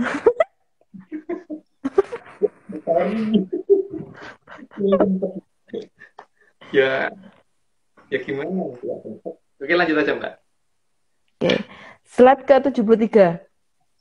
Karena perbedaan massa akan mengakibatkan perbedaan interaksi antar benda, maka perbedaan percepatan gravitasi juga akan berbeda, sehingga bisa diukur dengan alat sederhana berupa bandul.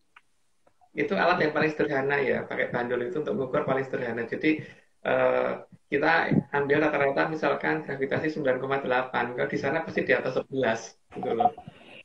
Biasanya sih ada daerah yang sampai 13 sih kalau terukur sampai 13 dengan menggunakan bandul ya, dengan bandul yang sama. Tapi ya tentu saja anginnya harus diajak bicara dulu supaya jangan berembus dulu ya, jadi biar nggak ganggu. Lanjut ya. Anginnya. Ya, itu yang di atas. Slide ke-74. Karena aku banyak hal yang tahu tuh satu kata per kata tuh bermakna, Mas. Slide ke-74, dari bandul tersebut kita bisa mengukur periode dari bandul sehingga gravitasi bisa diukur. Itu di fisika ada kok cara-caranya dan kita juga pernah dulu di episode yang berapa gitu aku lupa tuh waktu itu kalau nggak salah waktu menjelaskan itu ada di tempatnya Pak Marius waktu itu. Aku waktu itu kalau nggak salah pakai pakaian putih-putih sih. Gitu. Ingat sih Mas aku. Tapi ingat. Di episode berapanya aku lupa, itu dicari aja cara nyari, cara ngitungnya ada di situ. Di episode yang pernah dipal sama orang kan, misalnya pernah paling grup ini cuma bisa sampai berapa puluh gitu kan, tapi ternyata kita hari ini berapa guys, 127 ya Mas ya? Iya 127 ya namanya kalau memang itu adalah perintah leluhur, itu harusnya unlimited. Tapi kalau itu atas dasar logika kita sendiri, itu pasti ada batasnya. Jadi ketika tidak ada Berarti, batasnya, kita tahu gitu kan. Nah, berarti itu pasca bayar. Oke, bayar kapan-kapan. Oke, lanjut Mbak. Slide ke 75 ya nggak sih, Mas? Ya, Karena makin besar gravitasinya, maka akan semakin kecil periode dari bandul tersebut dalam menempuh satu kali ayunan. karena berbanding terbalik di akar lagi kan. Jadi ketika gravitasinya besar, berarti periodenya makin kecil. Maka kita lihat aja nanti periodenya berapa sih gitu. Cara ngitung periode sudah dijelaskan di yang lalu, atau mungkin cari di Google deh, pasti ada di YouTube juga ada itu cara ngitung periode. Lanjut Mbak. Ini menyanders pasti bingung ya. Kapan hari ngomongin yang nggak bakalan 0,0 itu. Sekarang ngomongin ini. Pasti bingung. Hidup bingung. Slide ke-76, dalam mengukur periode harus diukur agar panjang talinya sama dan ketinggian dari permukaan tanah sama. Ya, karena Sorry, di situ coba nih, lebih paham. Dalam mengukur periode harus diukur agar panjang talinya sama dan ketinggian dari permukaan tanah sama. ya supaya lebih fair kan itu. Jadi untuk membandingkan gravitasi, kalau ada satu item yang beda kan nanti orang akan, oh itu karena talinya beda panjangnya, oh karena beda talinya, oh karena beda bandulnya, oh karena beda ketinggiannya gitu kan. Jadi emang semuanya harus dibikin sama. Nah, nanti kalau terjadi perbedaan gravitasi lah itu baru aneh gitu kan. Harusnya kan ya mirip-mirip di 9,8 bukan sampai 13 gitu. Lanjut, Mbak. Slide ke-77, selain dengan alat, maka rasa juga bisa digunakan. Karena keadaan seperti berdebar-debar juga bisa terbentuk akibat gravitasi yang kelewat besar. Itu maksudnya rasa bukan kayak kerentak gitu ya, Mas?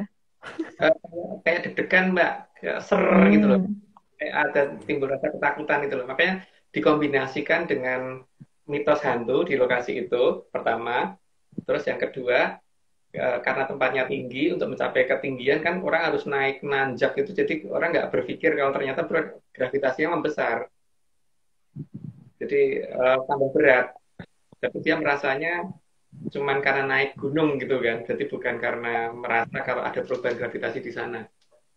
Gitu Mbak, cukup pinter kok yang nutupin tuh. Pasti Lanjut, sih.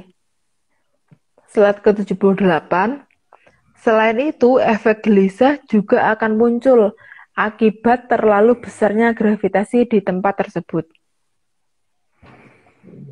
Efek gravitasi yang terlalu besar itu biasanya akan membuat emang kelewat gelisah, sama kadang-kadang lebih cepat ngantuk juga sih kalau nggak salah. Maksudnya Itu kalau kelewat gelisah tuh gimana, Mas? Sampai stres atau gimana? bukan sampai stres, tapi kayak merasa dibayang-bayangi sesuatu gitu loh Mbak.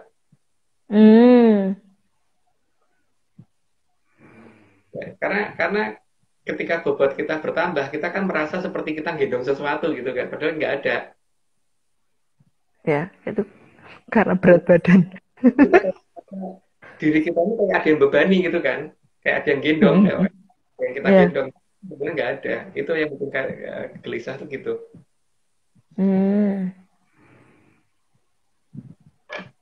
Oke Mbak, lanjut. Oke. Slide ke-79 juga akan sangat mudah mengantuk di tempat bergravitasi besar. Maka kadang halusinasi bisa muncul di tempat tersebut. Jadi memang disengaja supaya itu terjadi, supaya terkesan alami dan orang supaya cenderung berpikir untuk masalah mitosnya, bukan berpikir untuk masalah ada apa di sana gitu loh. Lanjut Mbak. Tapi orang terjebak pada itu ya Mas. Halu. Iya, halu dan masalah permenyan apa tuh namanya, mitos. Berhenti di mitos biasanya. Dan minta kehaluan itu di ACC. Nah, yang parah begitu kan, ketika kehaluan harus dimintakan untuk di ACC itu yang aku yang bingung kadang-kadang. Lanjut, Mbak. Slide ke-80, di tempat tersebut pertumbuhan tanaman juga tidak wajar. Tanaman yang ada di ketinggian sama dari permukaan air laut di tempat tersebut secara alamiah akan lebih pendek. Natap gitu ya, Mbak? Itu gimana? Bonsai itu loh, Mbak. Hmm, Kan itu berarti kan dia sangat susah menentang gravitasi kan sehingga cenderung pendek gitu. oke. Lanjut, Mbak. Slide ke-81, burung juga akan sangat susah ditemukan di tempat tersebut karena mereka akan susah terbang. Jadi kalau paling Sorry Mas, gampang itu bentar. Masih ada terusannya. Tempat tersebut akan menjadi daerah yang disingkiri oleh burung saat terbang. Burung cenderung akan memilih memutari tempat tersebut. Jadi kalau aku biasanya gini Mbak, bawa temen yang punya burung dara yang biasanya dipakai untuk main keplean itu apa namanya tuh ya? Nah, kalau di Jogja sih namanya keplean, tapi kalau di ini apa ya? Yang burung betinanya dipegang, terus yang burung jantannya dari kejauhan dilepas gitu, terus nanti datengin gitu kan. Nah itu Aku tahu tapi nggak pernah mainan itu Mas. itu aku biasanya untuk ngecek rutenya burung itu lurus atau dia menghindari wilayah tertentu gitu. Kalau daerah yang itu berkali-kali dihindari berarti daerah itu layak dicurigai gitu kan Mbak. Berarti itu tesnya nggak cuma sekali ya? Enggak cuma sekali, biasanya berkali-kali aku sama teman-teman. Jadi biasanya kan dari sini dia lurus ke sini atau dia belok dulu ke sana gitu. Jadi kan kelihatan ya kalau dia belok gini atau dia lurus gini kan kelihatan. Pasti kan burung itu pasti akan berusaha mencari jarak terpendek kan. Tapi kalau dia ternyata punya Benar. jarak, berarti ada apa dengan itu gitu kan. Lanjut Mbak. Slide ke-82, indikasi lain, penggunaan pistol air yang jarak tembaknya akan pendek di tempat tersebut dan biasanya sangat ekstrim bedanya. Kalau nggak bisa ngajak temen, biasanya pakai pistol air sih. Cuman masalahnya kalau pistol air itu kan airnya harus standar ya. Jadi kalau ketika aqua lebih milih kita minum, terus kita isi air yang lain, kan air yang lain mungkin berat jenisnya beda. Jadi dapat dikatakan tidak begitu standar, tapi tetap akan kelihatan kalau gravitasi yang tinggi lebih ekstrim, turunnya airnya lebih cepat ke bawah daripada tidak terlalu jauh biasanya. Gitu Mbak. Oke, slide ke-83. Maka pistol air sangat cocok sebagai alat sederhana dalam mencari posisi Mojopahit yang ada di dekat Jakarta. Jadi kayak James Bond ya Mbak ya, pakai pistol air. Kan kalau James Bond itu kan agen spionase, jadi dia juga mencari data kan. Ini juga mencari data, tapi kalau dia senjatanya pakai peluru beneran, kalau kita senjatanya air gitu loh. Duar gitu. Untuk mengetahui daerah yang tidak logis jangkauan tembakannya gitu. Lanjut, Mbak. Slide ke-84, berbeda kalau menggunakan ketapel, karena ketapel akan susah mencari batu yang ukuran dan beratnya sama. Lanjutannya, masih ada lanjutannya, Mbak? Sorry. Kalau berbeda berat batunya, maka pasti juga berbeda jangkauan ketapelnya. Maka kalau aku biasanya kan kalau pakai ketapel itu yang sudah ada pakai kayu, jadi jarak ininya selalu segitu gitu kan. Terus biasanya pakai kelereng. Karena kalau pakai kelereng itu kan rata-rata ukurannya sama. Lanjut. Oke, sorry Mas. Ada orang ngorok soalnya. Slide ke-80. Apa Mas? Mas Joni udah tidur ya? Udah. Ini tuh sekarang udah jam berapa ya sini tuh? Jam 2:30. Slide ke-85. Sedangkan air selalu mempunyai berat yang sama, maka air lebih cocok untuk dipilih. Jadi, untuk pengujian di lapangan, menggunakan pistol air lebih pas daripada ketapel. Ya, cuman usahakan airnya juga air yang sama ya. Jadi, jangan air yang butek atau air yang keruh gitu loh. Kalau bisa tuh kalau ketemu mata air yang mata air itu yang digunakan gitu loh. Biasanya tempat-tempat seperti itu ada mata air kan masalahnya dalam patungnya tuh ada airnya. Jika airnya kadang-kadang ketekan ke atas untuk keluar. Lanjut, Mbak. Aduh, aku curiga nih, Mas. Ada gunung yang dikatakan gunung emas, dan di gunung itu ada mata air yang apa namanya? Yang nggak boleh ngomong nanti. Aduh, aku tuh kepengen pamer, tau nggak sih? Nanti kalau dibuka di sini nanti enggak malah Mbak apa namanya? Nggak boleh pulang oleh orang. Masalahnya bukan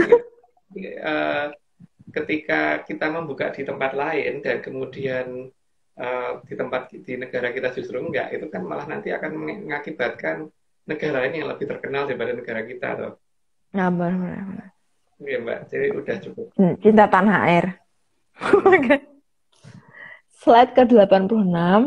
Selain itu, air yang seragam beratnya lebih mudah ditemukan daripada batu yang ukuran dan beratnya seragam sama. Itu tadi, karena air cenderung beratnya cenderung konstan, asal airnya itu jernih ya. Tapi kalau airnya butek ya beda gitu. Oh iya ya, makanya nenek moyang kita kan memberi apa ya, lagu yang dibikin untuk Indonesia Raya itu kan cuma tanah air ya, Mbak ya. Indonesia tanah airku gitu. Bukan tanah air dan udaraku gitu kan. Jadi nggak tahu ya udara punya siapa ya, karena tanah dan air punya gitu. Udaranya punya siapa? Lanjut, Mbak. Slide ke-87. Pada bagian patung yang merupakan bagian badan biasanya akan lebih ringan. Karena kalau dia lebih berat, maka nanti ketika dia berdiri itu kan tidak akan stabil, maka makin ke atas harusnya makin ringan, bukan makin berat. Lanjut, Mbak. Oke, slide ke-88. Agar bagian badan bisa ditidurkan, maka di dalam rongga badan harus diisi air sampai penuh dulu. Tujuannya agar berat jenis berubah posisi agak ke atas sehingga patung akan mudah ditidurkan. Bukan berat jenis ya, titik berat yang berubah. Jadi kalau tadi titik berat gara-gara diisi air, titik beratnya berubah ke atas gitu. Karena kalau titik beratnya sudah berubah ke atas kan berarti untuk ditidurkan akan lebih gampang. Karena dia jadi tidak stabil untuk berdiri tegak kan soalnya, Mbak. Iya, paham sih Mas aku. Jadi daerah seperti itu biasanya mata airnya jernih sih, pasti berjernih itu. Dan ada kandungan logam khusus gitu loh, sehingga kadang-kadang dikatakan airnya itu sehat kalau di ini gitu loh. Makanya di beberapa daerah yang pernah ada patung besar di situ, masyarakatnya tuh mempunyai kepercayaan yang ngumurin air gitu loh. Biasanya loh. Lanjut, Mbak. Iya, sini juga ya. Tapi Mas itu gunung apa yang air kapur enggak ya? Enggak termasuk ya? Enggak. Oke. Slide ke-89. Maka di daerah itu kalau dibangun sumur pasti airnya banyak. Ya. Lanjut aja. Slide ke-90. Karena badan patung rata-rata terbuat dari tembaga, maka pasti akan ada kandungan tembaga dalam air sumur yang berada di tempat tersebut. Itu udah ada dijelasin dari ini, tapi kan kandungan logamnya itu akan berbeda antara komposisinya beda antara bawah dengan atas dan tengah itu pasti beda karena makin ke atas harus makin ringan, makin ke bawah makin berat gitu. Aryo, ini udah 90, perlu disclaimer lagi Aryo. Mungkin disclaimer yang lucu tuh dari ini, yang dari Banyuwangi kemarin Aryo. Yang anak kecil. Bentar, hilang. Nggak, videonya hilang. Ini nih. Tapi kayaknya bakal putus. Kenapa? Ini hanya dongeng. Tidak percaya apa? Kalau percaya ya jangan. Itu anak siapa? Enggak, satu. Lanjut. Slide ke-91, maka akan ditemukan larutan tembaga sulfat atau tembaga nitrat dalam kadar yang sangat kecil. Ya, karena ada kandungan di situ. Biasanya sih itu akan ketemu sih biasanya. Tapi itu kalau benar-benar ngecek beneran ya. Tapi untuk di daerah yang sudah dikeluarkan biasanya sudah ada saringannya yang sudah mereka pasang juga sih sehingga ke filter sih. Makanya sangat kecil ya, sangat kecil. Lanjut, Mbak. Tapi Mas, kalau daerah itu banyak airnya, kan banyak juga yang ngambilin airnya. Kan maksudnya kalau itulah, itu tuh nanti dia ngisi lagi atau gimana Mas? Nah, kalau ngisi lagi Mbak, karena memang disediakan tempat untuk suplai airnya tetap akan diadakan terus dan itu ada pompa dari bawah. Makanya perhatiin deh Mbak, air terjun itu biasanya seperti Grojogan Sewu yang di Tawangmangu itu kan air terjunnya tuh kalau keluar grojoknya kenceng banget. Hitung aja berapa per hari. Apa ya logis kalau itu cuman dari apa tuh namanya dari karena hatinya hujan-hujan terus air hujan itu ditangkap sama akar terus karena akar tadi kelewat jenuh terus kemudian dilepas terus terkumpul menjadi banyak akhirnya menjadi air terjun gitu. Kalau seperti itu ceritanya maka harusnya limit dan ada batasnya kan airnya. Ya pasti ada surutnya apa kering. Ya apalagi banyak air terjun yang bisa ditemukan itu di daerah yang di ketinggian yang nggak ada tempat yang lebih tingginya lagi gitu loh. Jadi dari mana itu airnya datang nggak bisa dipikir begitu kan. Ya tapi karena terbuka oleh alamiah ya biasanya terus tidak dipikirin Mbak. Itu dikasih selang baru Mbak Mas. Dikasih selang. Slide ke 92. Jadi pelacakan dari sampel tanah bisa dijadikan indikasi awal untuk mencari lokasi posisi badan dari patung. Ya tadi bisa lah. Yang jelas komposisinya ada bagian yang lain yang seharusnya bukan di situ ada kandungan logam apa gitu loh. Dan biasanya ada loh logam yang tidak terdefinisi kalau dilakukan uji GCMS. GCMS itu gas kromatografi and massa spektrum. Itu bisa diujikan di Salemba ya, ada laboratorium GCMS. Jadi kalau di GCMS nanti akan kelihatan ada spektrum yang nggak dikenal. Ada material tidak dikenal di situ. Lanjut Mbak. Slide ke-93, sedangkan bagian kepala patung pasti terbuat dari material yang lebih ringan lagi. Ya, tadi udah dijelasin ya kenapa begitu ya. Karena kalau berat ya berarti dia nggak akan stabil pada saat berdiri. Lanjut Mbak. Slide ke-94, agar patung mau ditidurkan dan titik berat patung pindah lebih ke atas, maka perlu lumpur berat yang dimasukkan ke dalam kepala patung. Tujuannya supaya tidak stabil dan kemudian patungnya cenderung jatuh kan. Sehingga kalau diikat, ikatannya pun tidak perlu terlalu banyak gitu. Tapi logam ikatannya itu pasti akan kelihatan sih kalau di geolistrik. Lanjut Mbak. Pentangnya itu ya Mas ya? Mana ini? Slide ke-95, maka logam berat akan dimasukkan ke dalam kepala patung dan hal ini akan berakibat pada perbedaan potensial antara kaki, badan, dan kepala patung.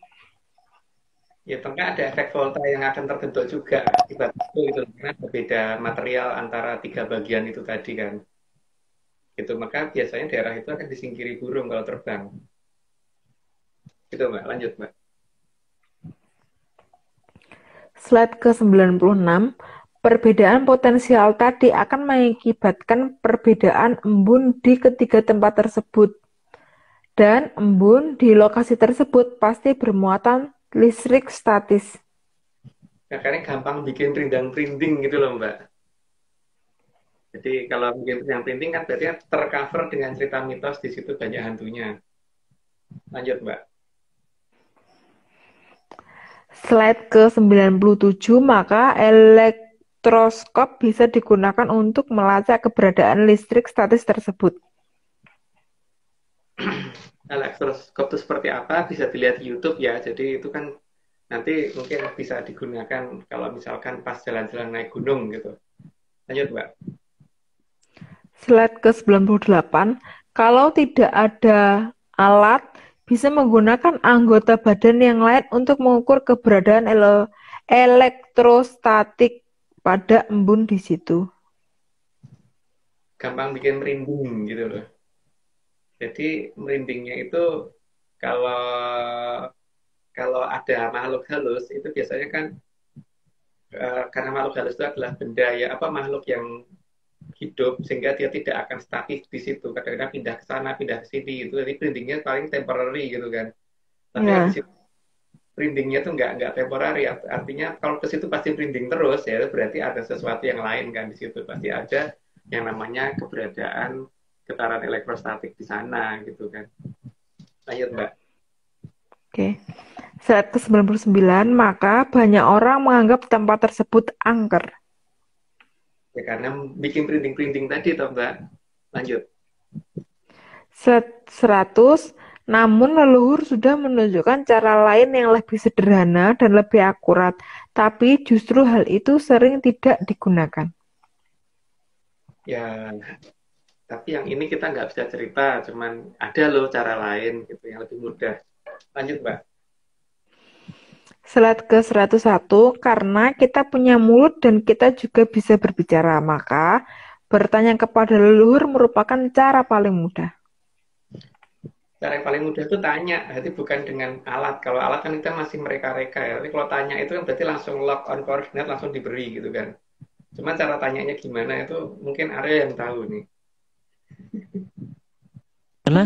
Mohon maaf, gimana? Gimana? Lanjut Mbak. Aryo nggak bisa kok, Mas. Slide 102. Asal kita bertanya dengan bahasa yang sopan, maka leluhur pasti akan menjawab. Dan jawabannya pasti bukan belum waktunya. Karena jawaban seperti itu adalah penghindaran karena ketidaktahuan. Selama ini kayaknya belum pernah ya kita dijawab dengan belum waktunya ya Mbak ya. Kalau kita Ya. nanya itu sudah pernah ya. Dan pertanyaannya juga jangan gelegean ya, nggak sopan. Atau beliau kalau beliau gelegean ya juga berarti jangan ditanya karena itu berarti pasti bukan leluhur gitu kan. Karena Dia itu itu lagi sakit. sangat priayi banget gitu kan. Itu yang ahlinya itu di atas kita itu lagi nggak kelihatan orangnya lagi. Kita udah waktunya ya, kita ada 103. Oke, 103. 103, agar dijawab saat bertanya kepada leluhur harus sesopan mungkin, maka kita harus pada kondisi sehat agar tidak gelegean, karena gelegean di depan leluhur itu sangat tidak sopan. Harusnya begitu ya. Itu versi kita. Tapi kalau versi orang lain kalau itu dianggap sopan ya aku bingung sih.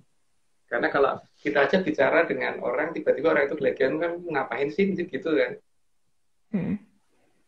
Oke, lanjut Mbak.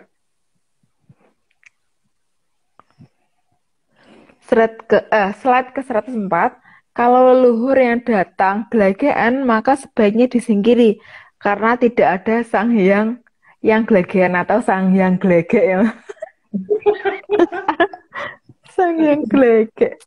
Terus ketemu seperti itu loh. Karena yang itu kalau datang biasanya bahasanya tuh kalau nggak kali malah Sanskerta banget, tapi bukan Sanskertanya India.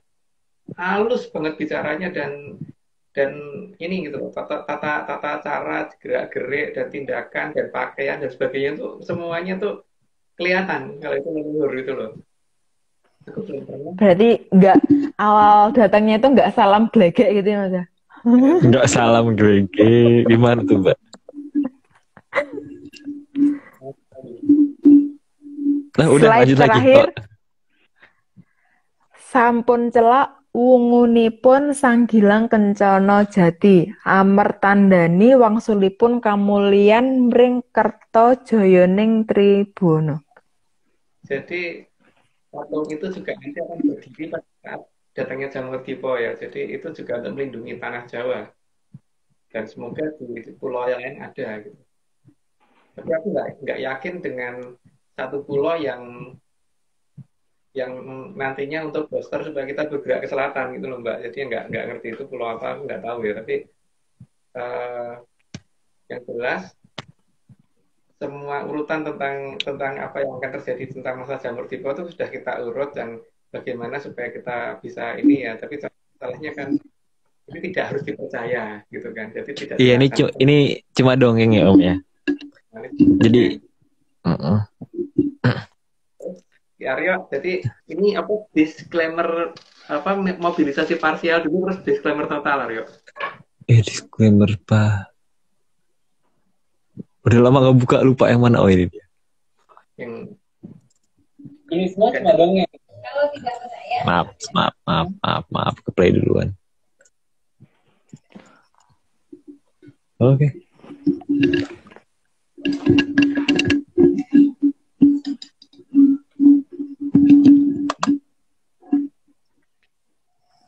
Ini semua cuma dongeng. Kalau tidak percaya, tidak apa-apa. Tapi kalau mau percaya, ya jangan.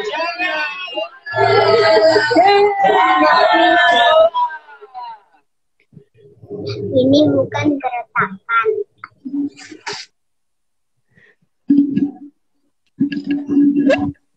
Oke. Oh. Oke, cukup. Itu terus disclaimer total. Oke, teman. Sambil menunggu. Ada kata-kata lagi Om sebelum mau ditambahkan sebelum disclaimer terakhir? Mungkin tadi ya yang untuk Mbak Omeng di Bali yang di Denpasar itu saya minta tolong dicarikan tempat yang seperti yang diceritakan Mbak Vicky, terutama ditambah dengan daerah itu ada kayak sekolahan di sana. Gitu ya.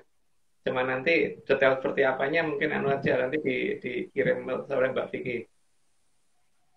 Terima kasih loh bantuannya. Karena tadi itu ada beberapa letak di Denpasar nanti yang akan kita cari ya. Oke. Yang Aryo nggak ikut. Yang Aryo nggak ikut. Nanti aku nyusul, Mbak. Kalau bisa aku nyusul. Tenang aja.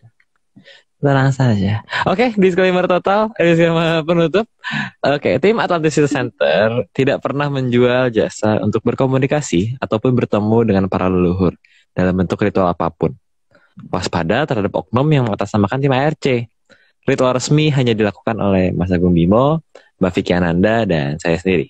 Untuk informasi resmi, silakan hubungi via DM IG @VickyAnandaReal atau ini orangnya ada di sini. Di sini. Yang kalau jadi, balas itu 1 jaman kolo. Tapi tersedianya selama 25 jam sehari, jadi tenang guys. Pasti dijawab, walaupun jawabnya 1 jaman kolo. 1 jaman kolo. Ya, Vicky kan 25 jam sehari, terus 10 hari seminggu, 40 hari sebulan, 500 hari setahun. Betul. Tahu nggak sih Mas, sampai yang tanya itu nggak cuma di DM IG loh, di Facebook juga. Padahal nggak pernah ngeflorin nama Facebook aku. Gile. Semangat Mbak. Talkingnya. Oh iya, minggu depan naratornya loh, cukup mantan artis zaman tahun 70-an. Iya betul. Seru sekali nih minggu depan iya. Deg-degan ya.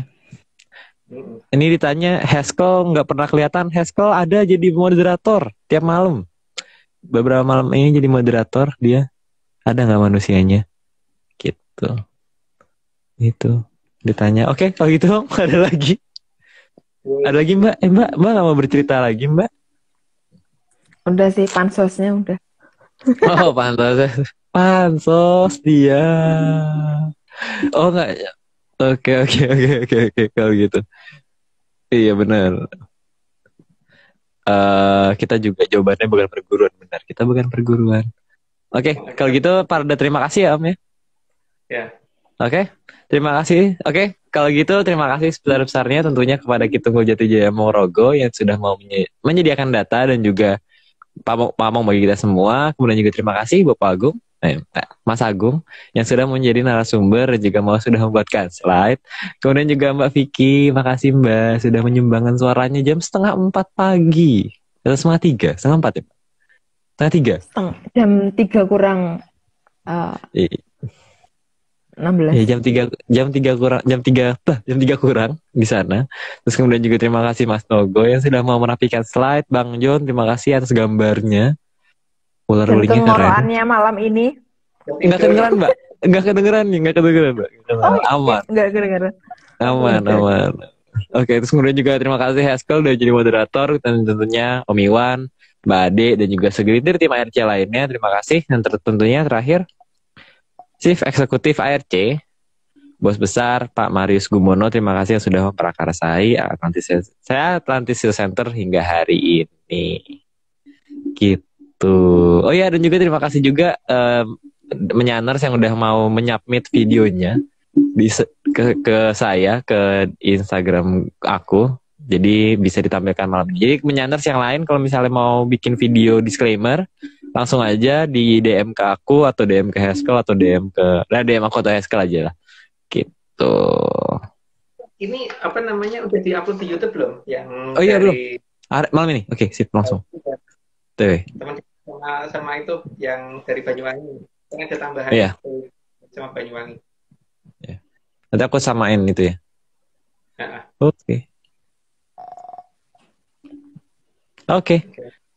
Oke, kalau gitu sekian.